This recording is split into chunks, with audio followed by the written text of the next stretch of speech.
Patan highway પર Bhilot petrol pump પાસે અસામાજિક તત્વોનો આતંક સામે આવ્યો છે।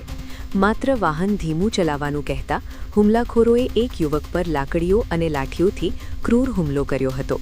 હુમલાખોરો પોતાની કાર રોકીને બહાર આવ્યા અને જાહેરમાં આ હિંસક કૃત્ય આચર્યું।